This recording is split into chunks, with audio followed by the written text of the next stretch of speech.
मन करता हूं, उनके धरती को प्रणाम करता हूं, सलाम करता हूं और इस बात को कहकर जाएंगे कि आज 2 वर्षों से हमारा आंदोलन जारी है इस प्रदेश की सुरक्षा के लिए।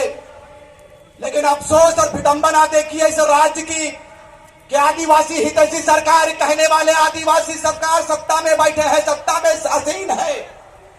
लेकिन दुर्भाग्य देखिए कि आज तक आदिवासियों के हित में कोई बात नहीं हो पाया।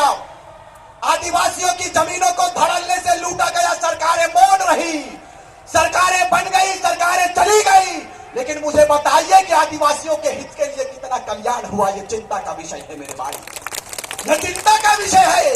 जब जयराम महतो और उनकी सेना का आगमन हुआ इस प्रदेश में तो 3.25 करोड़ जनमानस के दिलो दिमाग में ये बात बैठ गया कि विनोद बिहारी नहीं आएंगे, सुनील महतो नहीं आएंगे, निर्मल महतो, शहीद शक्तिनाथ महतो, कुतुबुद्दीन अंसारी नहीं आएंगे। इनके रूप को लेकर अगर कोई बेटा आया है तो वो हमारे टाइगर जयराम महतो। ये हमारे लिए खुशी की बात है।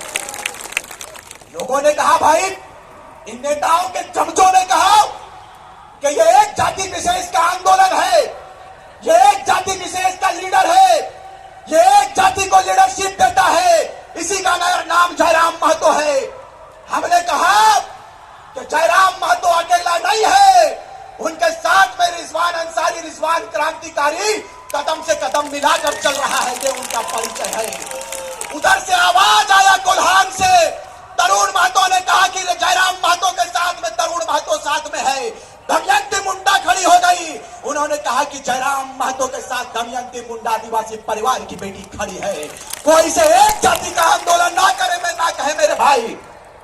अरे क्यों नहीं कहेंगे, ये टाटा कंपनी और ये इलेक्ट्रो स्टील और ये बीसीसीएल CCL हमारे जमीनों पर बना है।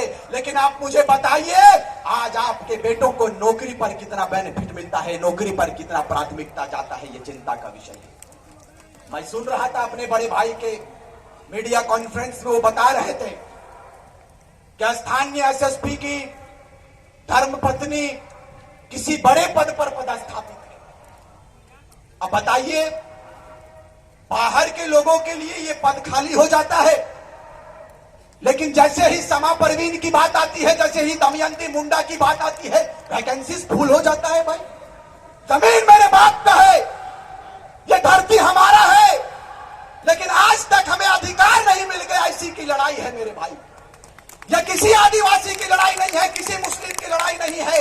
हमने कहा है कि हम कल के बेटे थे, कल के बच्चे थे, छात्र थे, हमें बोलना भी नहीं आता था महोदय, लेकिन हमें दर्द ने बोलना सिखा दिया, हमें तकलीफ ने बोलना सिखा दिया।